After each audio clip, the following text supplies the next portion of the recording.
Viewers, আপনাদের অনুরোধে পড়ে ভালোবাসা গল্পের দ্বিতীয় অংশ নিয়ে এসেছি আমরা। আশা করি পুরোটা দেখে মতামত জানাবেন। মেঘাকে শুইয়ে দিয়ে অয়ন আর তার মা চলে গেছে। ঘড়িতে রাত প্রায় 12টার দিকে। মেঘা চোখ খুলতেই পুরো রুম অন্ধকার দেখতে পায়। এতটা অন্ধকার যে নিজেকেও ঠিকভাবে দেখতে পাচ্ছে না মেঘা। আস্তে করে বেডে উঠে বসার চেষ্টা করতে সামনের দিকে তাকাতেই অয়নকে সামনে দেখে ভয় পেয়ে পেছনে সরে আসতে গিয়ে মাথায় আর হাতে পুনরায় ব্যথা পায় মেঘা। অয়ন মেঘাকে ধরে। পাগলি, তুমি এমন করছো কেন? দেখো আমি তোমার অয়ন, তুমি এত ভয় পাচ্ছ কেন আমার? মেঘা ভয়ে ভয়ে অয়নের থেকে নিজেকে সরিয়ে নিতে চাইলে একদম চুপ, আর একবার নড়লে খুব খারাপ হয়ে যাবে। অয়ন ধমক দিয়েই কথাটা বলে ওঠে। অয়নের এমন কথা শুনে মেঘা একদম স্ট্যাচুর মতো হয়ে যায় ভয়ে। অন্ধকারে অয়নের চোখ যে লাল বর্ণ ধারণ করেছে সেটা স্পষ্ট বুঝতে পারছে মেঘা। মেঘা ভয় পেয়ে চুপসে যায়। বারণ করেছিলাম ওকে, আমি বারণ করেছিলাম, আমার ব্যাপারে নাক গলাতে বারণ করেছিলাম, কিন্তু না, ও আমার কোনো কথাই শুনলো না। সেই তোকে আমার ব্যাপারে সত্যটা বলেই দিল। অয়ন কিছুটা কর্কশ আর মেয়েলি কণ্ঠে কথাগুলো বলে উঠল। মেঘার চোখ থেকে পানি পড়ছে। তার মানে এতদিনে যে অস্বাভাবিকভাবে অয়নকে দেখত সেগুলো সবই সত্য ছিল। অয়ন মেঘার গলাটা জোরে চেপে ধরে। বাঁচবে না ও। ওর সময় শেষ। অয়নের ঠোঁটে বিদঘুটে হাসির রেখা স্পষ্ট হতে লাগলো। কে, কার কথা বলছেন? মেঘা এতক্ষণে ভয়ের তো স্বরে কথাটা বলল। অয়নের মুখে রহস্যময় হাসি ফুটে উঠল, যেটা স্পষ্টতা থেকে স্পষ্ট হতে থাকলো। আরে আপনি কই যাচ্ছেন? অয়ন, অয়ন। মেঘার হাজার ডাক অয়নের কান অব্দি পৌঁছালো না। কোন এক অজানা শক্তি যেন মেঘাকে আটকে রেখেছে, যার কারণে হাজার চেষ্টা করেও মেঘা বিছানা ছেড়ে নামতে পারল না। এমন মনে হচ্ছিল কেউ মেঘাকে দড়ি দিয়ে বেঁধে রেখেছে, আর যার জন্য উঠতে পারছিল না। কাকে বাঁচতে দিবে না অয়ন? কাকে? কার কথা বললো অয়ন? কি হচ্ছে সব? কি হচ্ছে? মেঘা জোরেই কান্না করে দেয় ভয়ে। সারা রাত মেঘার এভাবেই কেটে যায়। সকালের দিকে পাশের বাসা অর্থাৎ জাউবির বাসা থেকে কান্নার আওয়াজ পেয়ে সদ্য ঘুমিয়ে যাওয়া মেঘা লাফিয়ে ওঠে। বিছানা ছেড়ে দ্রুত উঠে পড়ে। কান্নার কারণ খুঁজতে গিয়ে জাউবির বাড়ির সামনে গিয়ে দেখে মানুষের সমাগম সেখানে। মনে মনে বলে, এত মানুষ আর এত সকালে কিসের জন্য?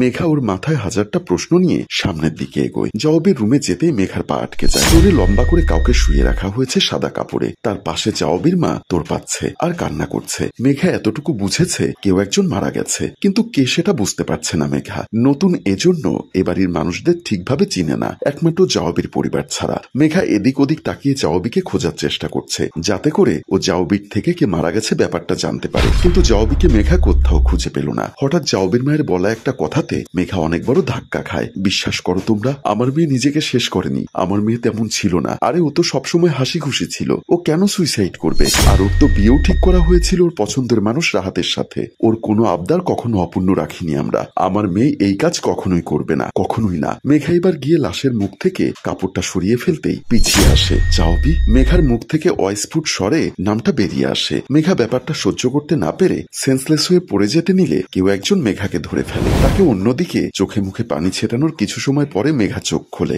আর চোখ খুলতেই প্রথমে অয়নকে সামনে দেখতে পায় মেঘা। আর পাবেই না বা কেন? অয়নই যে মেঘার নিচের কোলের মধ্যে আগলে রেখেছে। দেখলো সে এখন নিজেই নিজের ঘরেই আছে। মেঘা অয়নের কাছ থেকে উঠতে চাইতে অয়ন জোর করে মেঘাকে ধরে রাখে। মেঘার ভাবনাতে এখন শুধু একটা কথাই ঘুরপাক খাচ্ছে, আর সেটা হলো অয়ন জাউবিকে খুন করেছে।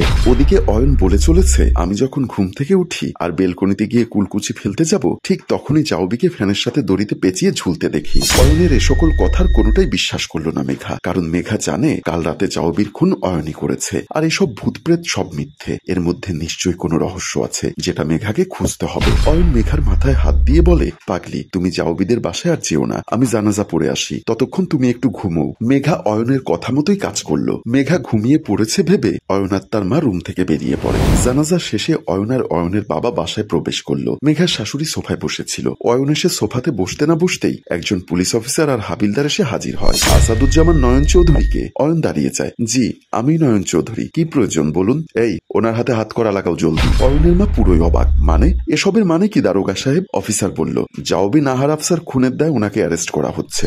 কি বলছেন? অয়ন আর তার মা অবাক চোখে পুলিশের দিকে তাকিয়ে আছে। শ্বশুর বলল, পাগল হয়েছেন? আমার ছেলে কেন খুন করবে? আরো খুন কেন করবে? আর তাছাড়া জাউবি অয়নের বোন। হয়তো আপনি জানেন না সেটা। হ্যাঁ, অনেক কিছুই হয়তো জানি না। পুরো তদন্ত শেষে সব সত্যই জানা যাবে। তবে যে ওনার বিরুদ্ধে মামলা করেছে তাকেই না হয় জিজ্ঞাসা করে নিবেন বাকিটা। অয়ন দাঁত চেপে বলল, কে সেই ইডিয়টটা বলুন? কে? মেঘা চৌধুরী আপনার স্ত্রী। কথাটা শুনে অয়ন আর তার মায়ের মাথায় যেন আকাশ ভেঙে পড়ল। ওদিকে মেঘা কিছুটা দূরে এসে দাঁড়ালো। পুলিশ আর দেরি না করে অয়নকে নিয়ে যাওয়ার পর মুহূর্তেই মেঘার শাশুড়ি আম্মা এসে মেঘার গালে সজোরে থাপ্পড় বসিয়ে দেয়। মারলেন কেন আমাকে? একদম ডাকবে না আমায় মা বলে। আমার ছেলেকে বিনা কারণে জেলে দিয়ে আমায় মা বলতে তোমার লজ্জা করলো না? বিনা কারণে? হ্যাঁ বিনা কারণে। আমার ছেলেকে তুমি বিনা কারণে ফাঁসিয়ে জেলে পাঠালে। তুমি একজন স্ত্রী হয়ে স্বামীকে জেলে পাঠালে কেমন করে? তোমার অন্তর কি একটুও কাঁপলো না? মা আমি বিনা কারণে অয়নকে দোষী বলিনি। মেঘাও শাশুড়িকে গত রাতের সমস্ত ঘটনা খুলে বলে। তিনি অবাক হয়ে গেলেন। আপনি এর পরেও বলবেন অয়ন খুন করেনি? মেঘার শাশুড়ি আম্মা চোখের পানি মুছে মেঘার দিকে তাকিয়ে বলল,